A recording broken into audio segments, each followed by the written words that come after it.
Bueno, pues si os parece pasamos a esta segunda parte. Tengo por orden de intervención a mi izquierda a Pedro Velasco Arévalo, de la Asociación Antebellum. Su ponencia va a versar sobre el arte de batallar en el siglo XV, transmisión de la cultura bélica a través de los tratados.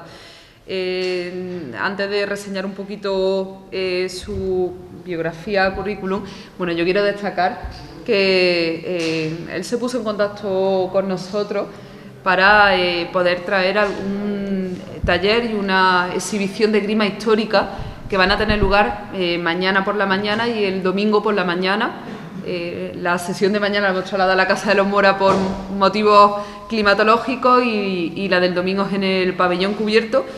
Y agradecer, evidentemente, bueno, a todos los miembros de la asociación, a él en particular, a vosotros, que vinisteis y os desplazasteis y bueno, pues habéis tenido la deferencia de acompañarnos también durante la jornada de hoy. Pedro Velasco es presidente y miembro fundador desde el 2012 de la Asociación Cultural Antebellum. Se encarga, junto con el equipo directivo y socios de la misma, de organizar diversas actividades relacionadas con la investigación y divulgación histórica.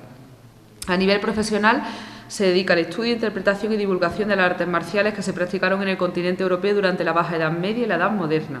Otra de sus ocupaciones es el estudio de la historia militar hispana de los siglos XIV, XV y XVI y la recreación histórica de hechos de armas y ejércitos desde la Baja Edad Media hasta comienzos de la Edad Moderna, en el contexto de las diferentes monarquías hispanas dentro y fuera de la península ibérica. A mi derecha, Beatriz Jiménez Bermejo, es conservadora jefe del Departamento de Uniformidad y Simbología del Museo del Ejército, situado en Toledo. Su ponencia va a versar sobre el conjunto de objetos de Boabdil perteneciente a la colección del Museo del Ejército. Yo tengo que agradecerle especialmente que se haya desplazado de Toledo hasta aquí, bueno, pues para participar en esta jornada. Sabemos que, bueno, pues al final las circunstancias familiares bueno, pues son difíciles y que haya aquí un esfuerzo extra para que esté hoy aquí, además, bueno, un viernes por la tarde-noche, así que de verdad muchísimas gracias. Ella es licenciada en Historia por la Universidad Autónoma de Madrid, diplomada en Conservación y Restauración de Bienes Culturales por la Escuela Superior de Conservación y Restauración de Madrid, arqueóloga desde el año 2000 al 2012, conservadora jefe en el Museo del Ejército del Departamento de Conservación Preventiva y Restauración 2012-2015, jefa del área de conservación del Museo de Aeronáutica del 2015 al 2016 y conservadora jefe del Departamento de Uniformidad y Simbología del Museo del Ejército desde el año 2016 hasta la actualidad. Como digo, interviene en primer lugar Pedro Velasco y a continuación Beatriz. Y sin más, te doy la palabra. Muchas gracias. Bueno, Vamos a ver. Esto para que así te puedan oír bien. Vale. Bueno, pues muchas gracias por su asistencia y vamos a comenzar con un acercamiento a fuentes documentales, pero desde una perspectiva diferente a la que los anteriores ponentes pues, han estado haciendo, lo que lo han hecho a través de las crónicas. Nosotros, desde nuestra asociación, una de las actividades que hacemos están relacionadas con la arqueología experimental, que hablaremos después de ella, y la cultura material. Las crónicas, sobre todo si son contemporáneas mejor, ¿no? Porque conforme pasa el tiempo tienden a desvirtuar un poco los acontecimientos históricos.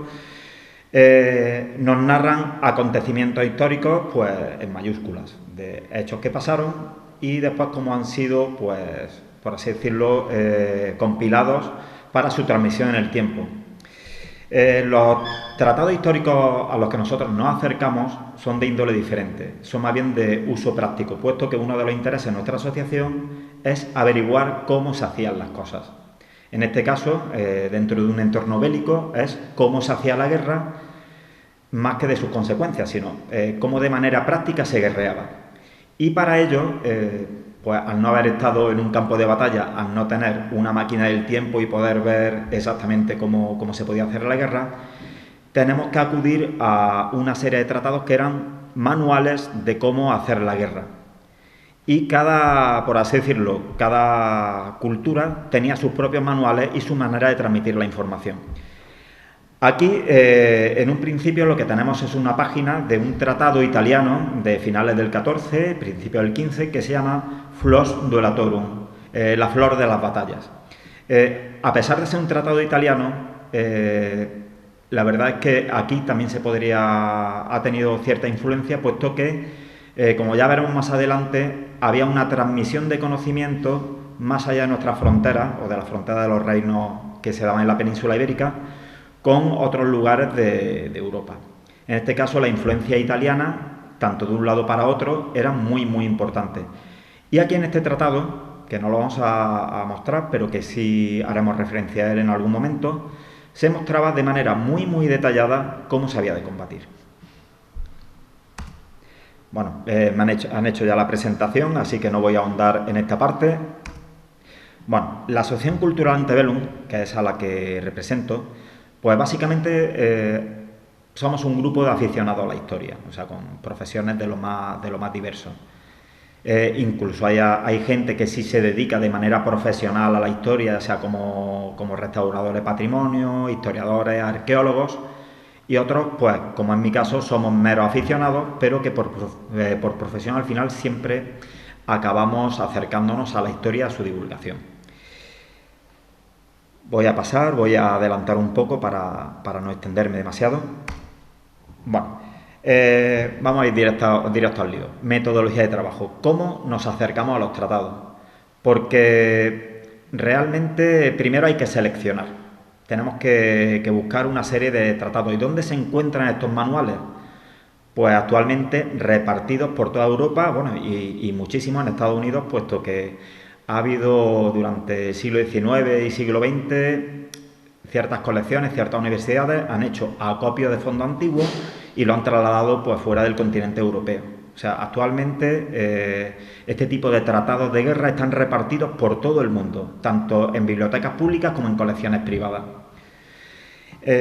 Afortunadamente ahora tenemos internet y unas magníficas digitalizaciones a las cuales hay estudiosos que de manera pues totalmente altruista han puesto a disposición del público de manera gratuita. Hay un proyecto a nivel internacional que se llama Wiktenauer, o sea, os sonará como la Wikipedia, pero especializada en este tipo de tratados históricos. Entonces hay un hombre, un gran estudioso, que es el que encabeza este proyecto, Michael Childester, que está haciendo una recopilación, pues cada año bastante más, cada año van creciendo el número de tratados que se van descubriendo. Y se podría decir, bueno, pero ¿cómo es que todavía se van descubriendo? Porque hay mucho fondo antiguo que está sin catalogar. Entonces, gracias a proyectos como estos, hay una serie de investigadores que van recopilando fondos y se les va permitiendo acceder al fondo antiguo de esa biblioteca y con aportaciones económicas a hacer digitalizaciones, puesto que eso es un trabajo bastante delicado y requiere de medios bastante especializados que no podrían abordarse de manera gratuita. Una vez encontramos esos tratados y de manera tan generosa los ponen a nuestra disposición, pues tenemos que estudiarlos. Y aquí hay otra barrera yo por ejemplo, me gusta mucho la historia, pero yo no sé latín, y yo no sé latín renacentista. Eso ya en los libros que, por ejemplo, están impresos y son legibles.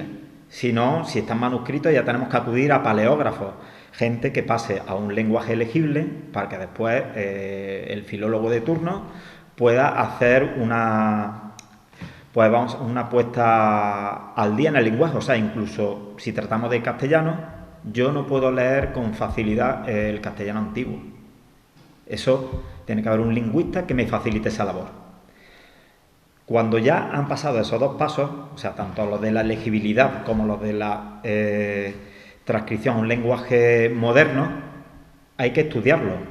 O sea, y un tratado no lo puedes estudiar sin conocer el contexto histórico, porque hay una serie de maneras de transmisión del conocimiento que han cambiado. Si yo no conozco el contexto histórico, no voy a entender qué era lo que querían transmitir. ¿Por qué? Porque hay un montón de cosas que en nuestra época, cuando nosotros hablamos de algo moderno, todo el mundo, pues más o menos que tiene una cultura general, lo da por entendido.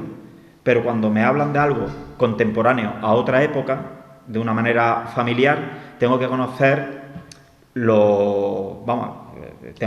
el contexto histórico, porque si no, voy a malinterpretar ese tratado. Una vez hemos pasado también esa barrera, que ya son dos barreras y no son pequeñas, tenemos que pasar a la interpretación. Vale, bien, he podido leer lo que han escrito, he podido entender aquello que he leído para poder estudiarlo. Ahora, como son manuales prácticos, en este caso el anterior que he citado era cómo se luchaba usando ciertas técnicas y ciertos armamentos, tengo que pasar a la interpretación, a la puesta en práctica de todo aquello que he estudiado. Otra, bueno, no voy a llamarlo barrera, pero sí es un trabajo muy importante. Una vez hemos hecho ya esas tres cosas, pasamos al siguiente paso. Ya quiero poner en práctica, pero me hace falta ya no solamente comprender la información, yo tengo que tener unos elementos prácticos para, por ejemplo, aprender a luchar. Necesito, si a mí me están mostrando que hay dos caballeros armados con armaduras, tengo que tener unas reproducciones funcionales de esas armaduras, que no pueden ser cosas que se parezcan a. Entonces ya tenemos que acudir a través de la cultura material, a otros elementos. En este caso, pues, ir a un museo, ver las piezas originales y después acudir a artesanos especializados que nos hagan reproducciones lo más fieles posible de esas piezas originales. Algo que no es ni barato ni fácil de conseguir, puesto que no queremos algo que parezca, queremos algo que sea totalmente funcional y para usarlo en el siglo XXI con unas garantías de seguridad que quizás en el siglo XV el concepto de seguridad que tenían era diferente al actual. O sea, no queremos lesionarnos ni matarnos por el camino. Pues con esos elementos ya tenemos que hacer una labor de arqueología experimental. ¿Qué es la arqueología experimental? Para quien no lo sepa, por ejemplo, la arqueología tradicional, pues ya se sabe que es pues ahondar en un resto arqueológico, en una pieza del pasado y estudiarla. Y bueno, y tiene varias fases, o sea, vamos a descubrir, estudiar y después poner en su contexto. Lo he simplificado muchísimo. Espero que no me riña después. No, pues la arqueología experimental es básicamente, mediante reproducciones, porque por supuesto no vamos a hacer pruebas con un elemento arqueológico. Aparte de que está degradado, sería una irresponsabilidad. Si yo quiero hacer pruebas con una armadura, no voy a coger una armadura de hace 500 años, tiene que ser una armadura moderna, ¿no? Con las características de una histórica. Pues entonces, hacer pruebas de realmente lo que se podría hacer con esa armadura, con ese arma, con el calzado que llevaría la persona a la que queremos emular y poner en práctica aquello que hemos estado estudiando e interpretando de los tratados. Bueno, pues eso sería, por así decirlo, el grueso del trabajo que nosotros en nuestra asociación hacemos antes de divulgar. O sea, nosotros divulgamos aquello que hemos estudiado antes siguiendo muy por encima los pasos que he comentado. Y después, en la parte final, esos resultados los contextualizamos. Los contextualizamos para una divulgación en el siglo XXI, moderna, porque nosotros lo que queremos es más que emular una gloria pasada. Bueno, aquí sí voy a hacer un pequeño inciso. Nosotros trabajamos muchísimo lo que es la historia de la guerra, más que la historia militar. O sea, y en el momento que nosotros presentamos los resultados de nuestros estudios, siempre lo intentamos hacer de manera aséptica, porque creo que en esta sala estaremos todos de acuerdo en que cualquier guerra es una tragedia. Y cualquier derramamiento de sangre, sea cualquiera de la fe que sea, y aunque hayan pasado cientos de años, no es un acontecimiento heroico, sino que es una tragedia que lamentablemente ha pasado, pero que ojalá no se vuelva a repetir. Sin embargo, pues lamentablemente se repetirá. Bien, bueno, pues hablando de libros en el contexto de la Guerra de Granada, más allá de las crónicas que narran lo que nuestros compañeros, bueno, de lo que los otros ponentes anteriormente han hecho con tanta lucidez, nosotros lo que nos interesa es un contexto muy general, sin ahondar, para poner en su sitio las dos obras de las que vamos a hablar después. En un principio era un conflicto que era esperado e inevitable. El reino de Granada tenía que caer. El reino de Granada, de hecho, en los tiempos justamente antes de la guerra de Granada, era presa relativamente fácil. Era un gigante con los pies de barro. No tenía potencia militar suficiente para hacer frente a un frente organizado de dos grandes potencias militares como eran el Reino de Castilla y el Reino de Aragón. El Reino de Castilla y el Reino de Aragón eran reinos que en ese momento a nivel militar eran muy fuertes, por varios motivos. El Reino de Aragón, sobre todo, había sufrido un proceso de modernización, sobre todo la artillería. La guerra de Granada no se puede entender sin artillería. Aunque llame quizás más la atención los golpes de mano, las cabalgadas, las batallas puntuales, a campo abierto, pero eran muy puntuales, pero lo que se daba eran asedios. Y la gran diferencia de los asedios respecto a siglos anteriores es que las ciudades, o sea, las ciudades amuralladas no están preparadas para la artillería. Y Fernando tenía un gran tren de artillería. De hecho, después de Francia, se podría decir que tenía uno de los trenes de artillería más grandes de Europa. Pero también los nazaríes en ese momento no podían responder. Podían, como en la batalla de Lucena, hacer esfuerzos puntuales para intentar dar un golpe de mano, pero ya esos esfuerzos eran totalmente a la desesperada, puesto que no tenían una capacidad real. De hecho, la sociedad nazarí, como hablaremos después de ello, no estaba tan militarizada como la sociedad castellana y la aragonesa, por varios motivos. Dentro del contexto previo a la Guerra de Granada tenemos que los reyes Isabel y Fernando acaban de salir de una guerra de sucesión, la guerra de sucesión castellana, donde Isabel acabaría siendo reina, pero estaban justamente después de asentar su poder, estaban en un momento bastante delicado, puesto que tenían a una nobleza bastante poderosa y que había perdido en muchos casos bastante de sus privilegios. Entonces necesitaba, para evitar posibles alzamientos, necesitaba darle un objetivo común. Y el reino de Granada era perfecto por varios motivos. Primero, porque Fernando quería acabar con ese enemigo en el sur, puesto que sus ojos estaban puestos en el Mediterráneo, sus intereses en la península itálica.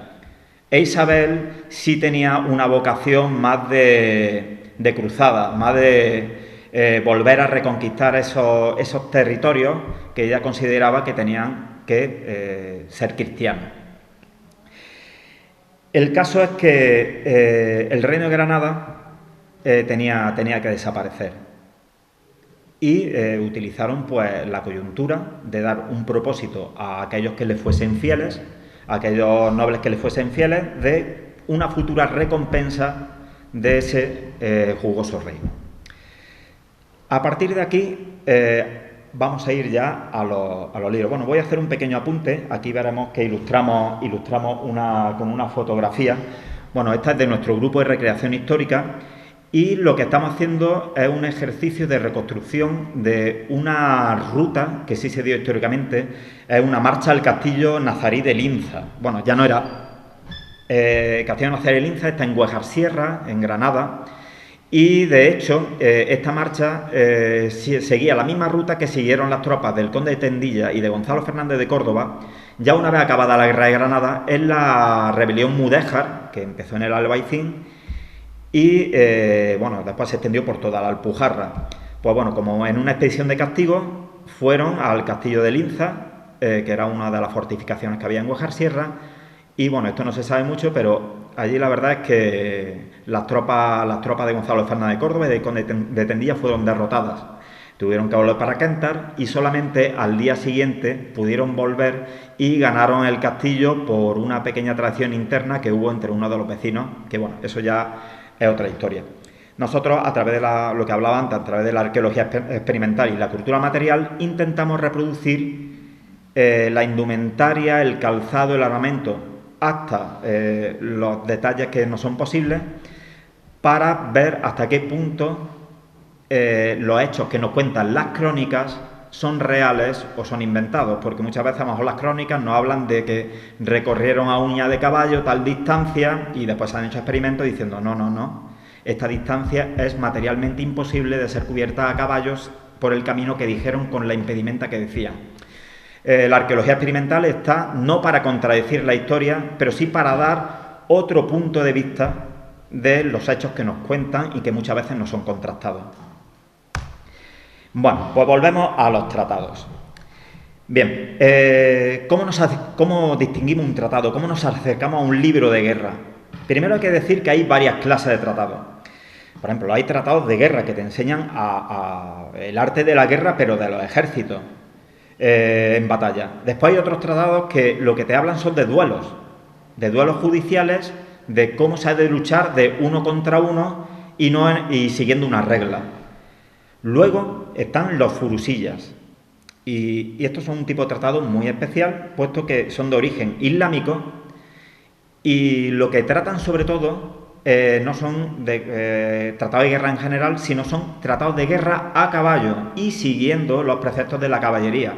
Porque siempre, casi siempre en el imaginario que tenemos, cuando hablamos de un caballero, nos imaginamos a un caballero cristiano. Pero los musulmanes tenían su propio código de caballería.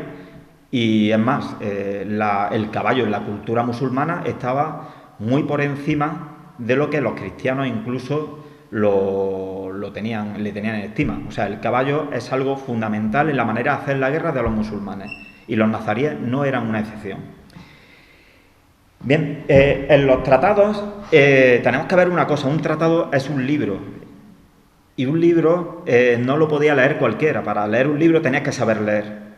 O sea, los tratados iban dirigidos a una élite guerrera, pero ilustrada también.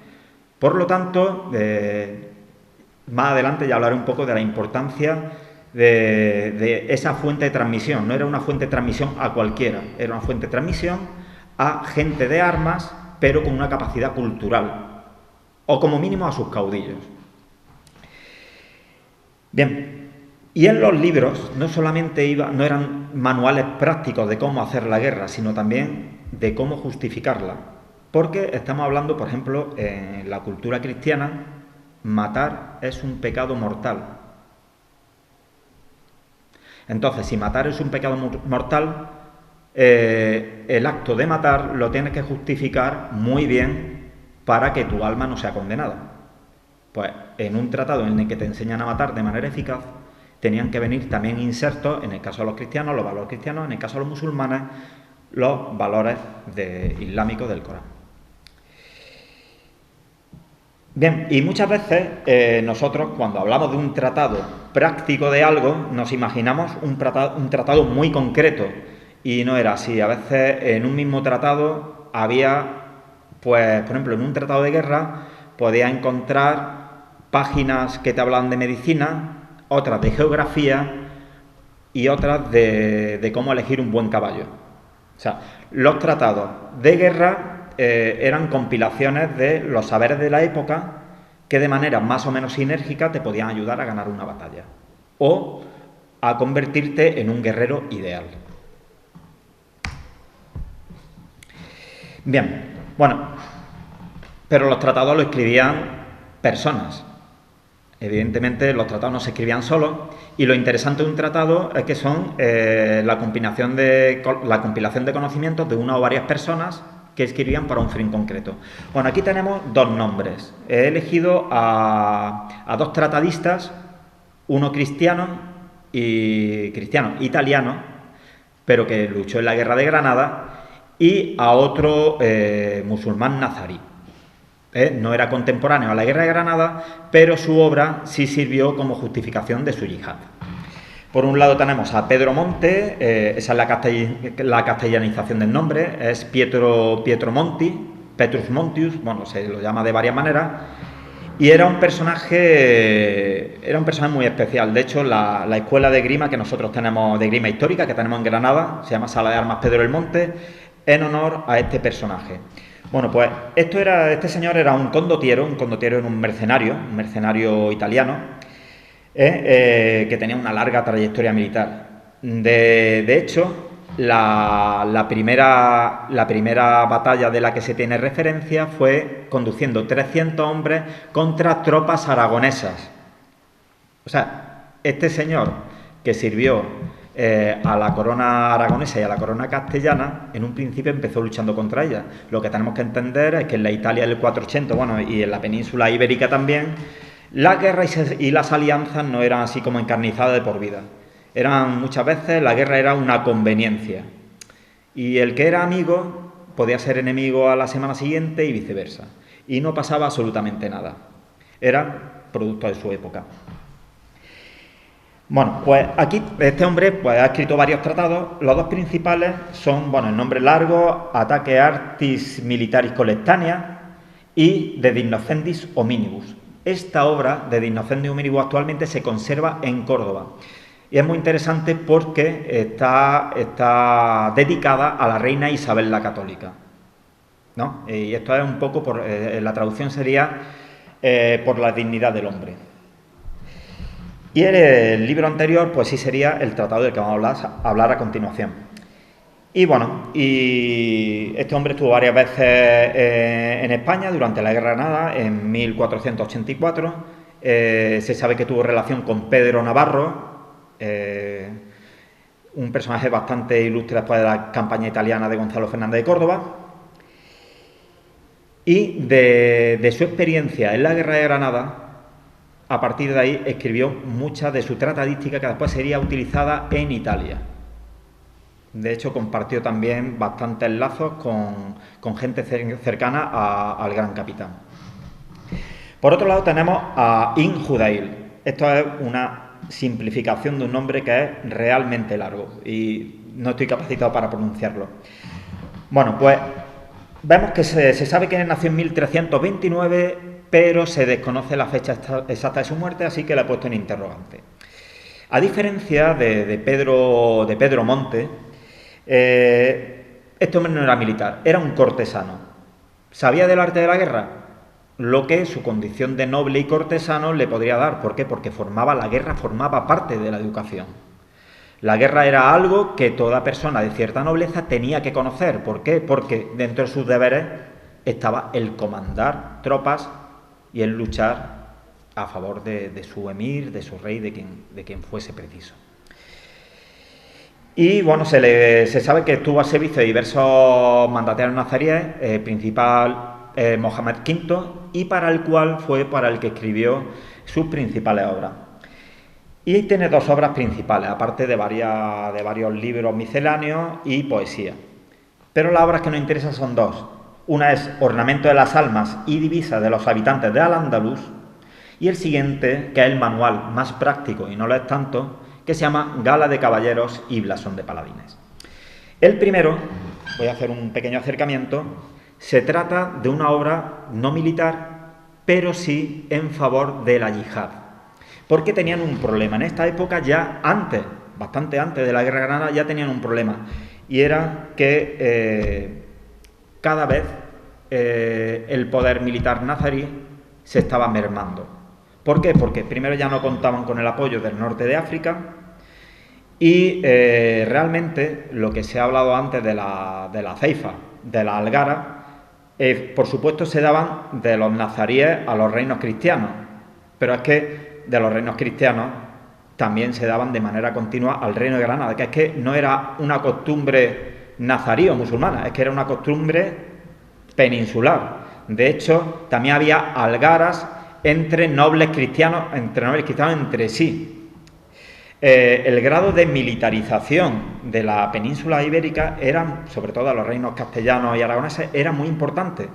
No solamente por defender en los territorios de frontera los posibles ataques de las algaradas nazaríes, sino porque muchas veces uno tenía que temer a su propio vecino.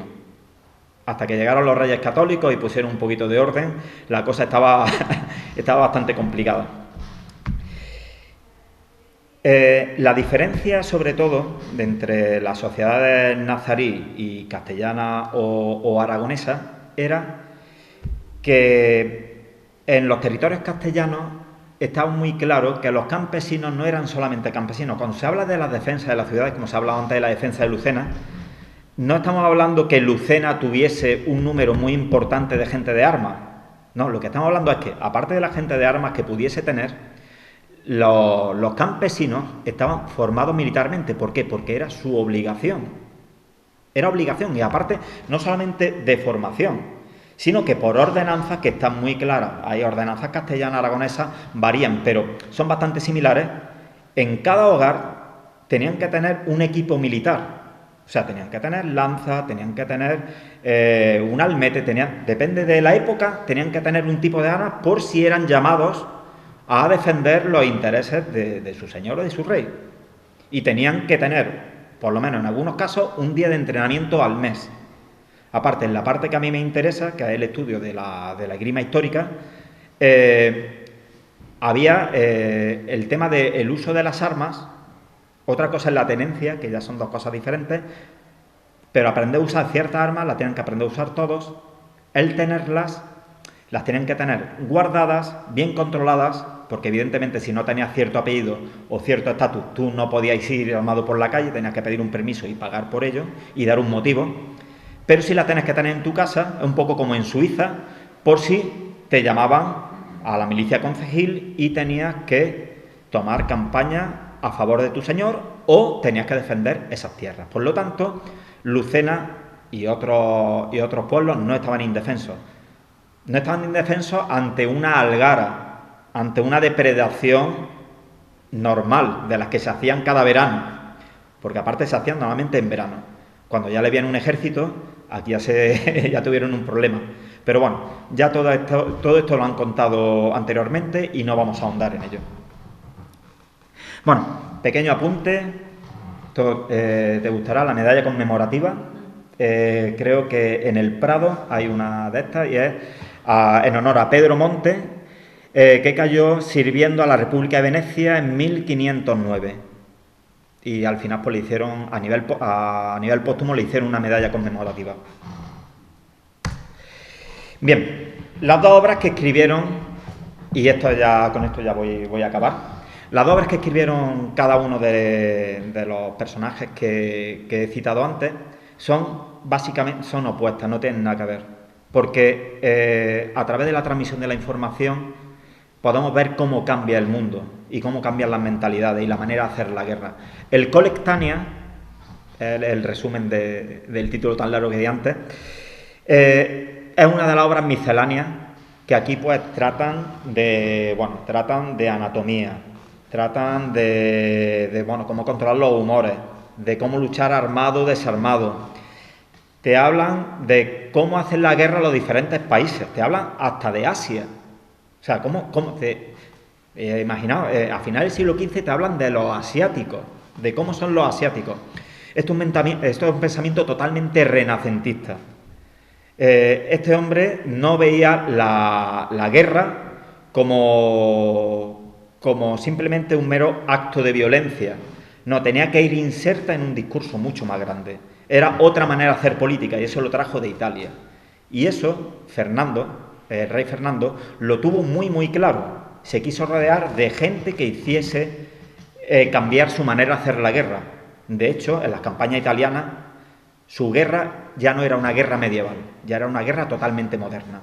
Y la guerra de Granada fue el teatro de operaciones donde evolucionó esa guerra. No solamente a nivel práctico y de armamento, sino a nivel de mentalidad de cómo hacer la guerra. Bueno, pequeño apunte. Pedro del Monte, para que veáis qué tipo de personaje era, fue consultor de Leonardo da Vinci. O sea, Leonardo da Vinci le preguntaba acerca de parábolas de proyectiles para alguno de sus inventos. Es un manual práctico. Te explica claramente qué hacer en cada situación, cómo dirigir a tus hombres, cómo los tienes que armar. Y con instrucciones muy, muy precisas. O sea, se buscaba que ese libro pudiese acceder a él un capitán para ayudarlo a mejorar en su manera de combatir. Bien, y lo que también se puede ver en el libro de este hombre es que no habla desde la teoría, habla desde su experiencia práctica. O sea, estamos hablando de una persona que lleva luchando en campos de batalla italianos desde los 16 años, ¿no? Y para nada entra en la fantasía de muchos cronistas y tal. Aquí, por poner un ejemplo, en uno de sus libros te muestra cómo enfrentarse a una carga de caballería. Pues lo primero que te dicen es que no la resiste, como se ve en las películas. Ponen pues las armas de asta, pero aparte lo que decían era y que cada uno de los infantes haga acopio de 2 o 3 piedras de gran tamaño. O sea, y básicamente lo que te decía era que antes de que llegase, si puedes tirarle 2 o 3 piedras, se las tirase. Que cuando viniesen los caballos, te abriese. Y que cuando pasasen, intentar atacarle por la espalda. O sea, estamos hablando de un concepto de guerra práctica, eficiente y para nada heroica. Lo que buscaban era el mayor daño posible con el mínimo número de bajas por parte del ejército que estuviese defendiéndose. El Gala de Caballeros y Blasón de Paladines no tiene absolutamente nada que ver. Estamos hablando de, es un Furusilla, un libro de caballería, donde el 80% del libro te está hablando de caballos. ¿De qué colores? Si tiene el lunar marrón se llama de una manera. De qué enfermedades pueden tener, de cómo elegirlo. Luego, de juegos de armas, cómo jugar las cañas. Algo que sí te puede entrenar para la guerra, pero no es guerra, es ideal. Y todo adornado de mucho verso, de mucha parafernalia, sobre todo relacionada con la yihad. Pero la yihad que intentaban, por así decirlo, alentar en el Reino de Granada era una yihad diferente a una yihad ofensiva, porque es que no tenían capacidad. Ya esto no era el califato omeya, que sí tenía una capacidad bélica importante. Hay un concepto de la yihad que se llama el ribat, que lo mencionan muchísimo, tanto en la obra anterior como en esta, en la obra anterior del mismo autor, que es la yihad defensiva. Decían que un día de yihad de ribat en el reino nazarí resistiendo, porque ellos veían que había enemigos alrededor, resistiendo, equivalían a 5 días en una yihad activa, en una yihad atacando. Y dentro de esa ribat, decir, bueno, ¿qué pasa? ¿Se limitaba a defenderse? No. La algara, la depredación de recursos de alrededor para mantener las fronteras activas, también entraba dentro de esa yihad defensiva. Pero en ningún momento pretendían atacar a gran escala a los otros reinos peninsulares, no porque no quisieran, sino porque ya no podían. En los últimos tiempos carecían de medios y lo que hacían era una guerra medieval, que estamos viendo que cuando ya se enfrentaron a la guerra moderna que plantearon los reyes católicos, pues ya no tenía cabida y perdieron. Pues todo esto lo sabemos gracias a estos libros. Y en nuestra asociación lo que intentamos es las pequeñas cuestiones prácticas, ver cómo se hacían, intentar emularlas con ejercicios de recreación histórica como los que he mostrado en la fotografía anterior. Y espero, que creo que más o menos he ido. Y con esto, pues muchas gracias por su tiempo y bueno, espero no haber sido muy pesado.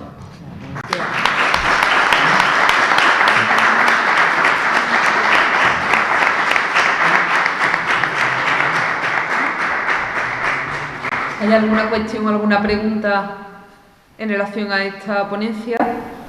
Bueno, me voy a preguntar yo otra vez. ¿La intendencia de la que yo hablo, cómo se trataba? Bueno, es una pregunta muy genérica, puede acotar un poco. Es que la intendencia es algo... Bueno, solo el sustento de las tropas. El sustento de las tropas. Bueno, pues depende del tipo de campaña, Si era una algara, que era lo más común, era así en pequeñito, porque se habla casi siempre de la peonada y de la gente de armas, ya que iba a caballo. Pero dentro de esos pequeños contingentes, lo que lo hacían era sobre la marcha. Iban, de hecho, muy, muy ligeros, o sea, no llevaban apenas nada, y se iban alimentando de lo que iban cogiendo por el camino, porque lo que eran golpes de mano para robar ganado, después para hacer tala, o sea, para hacer destrucción de las vides, de los olivares, de lo que tuviese el adversario, pero también lo que tenemos que entender era que para el robo, porque a fin de cuentas los cristianos robaban a los musulmanes y los musulmanes a los cristianos, para el robo necesitaban aparte pues braceros para llevarlo, braceros, acemilas también para llevar el botín y pastores. Entonces, muchas veces es que la intendencia la hacían sobre la marcha. En la guerra ya de Granada ya era otra historia, porque ya los trenes de artillería, la peonada que había ya era simplemente para abrir caminos sobre la marcha. Era ya guerra moderna. Tenía que haber una línea de abastecimiento.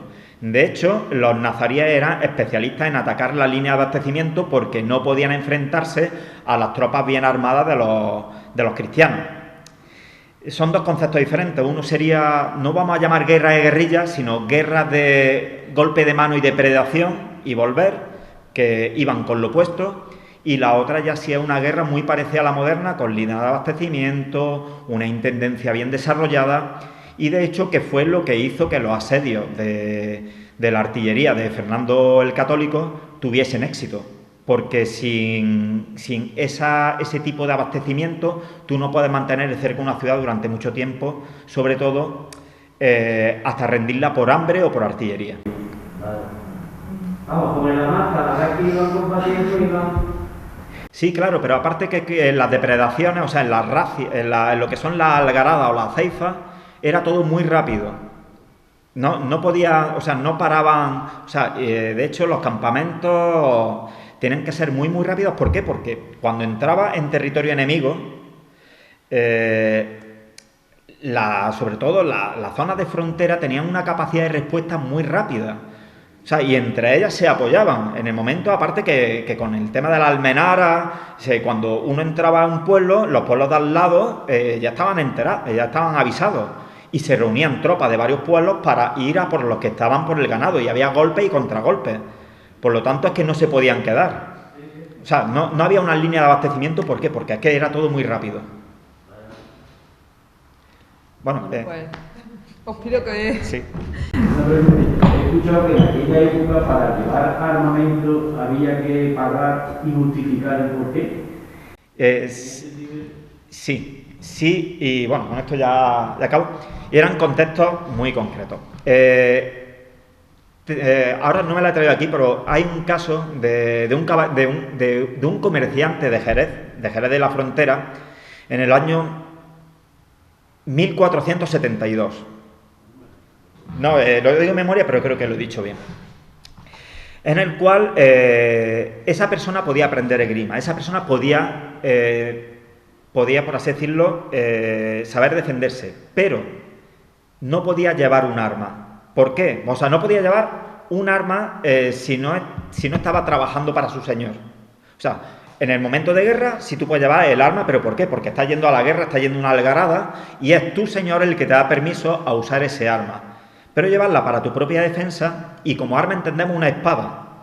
Porque había armas que no eran consideradas armas. Por ejemplo, yo llevaba un cuchillo así de grande y podía ser considerado herramienta de trabajo, si mi profesión así lo justificaba.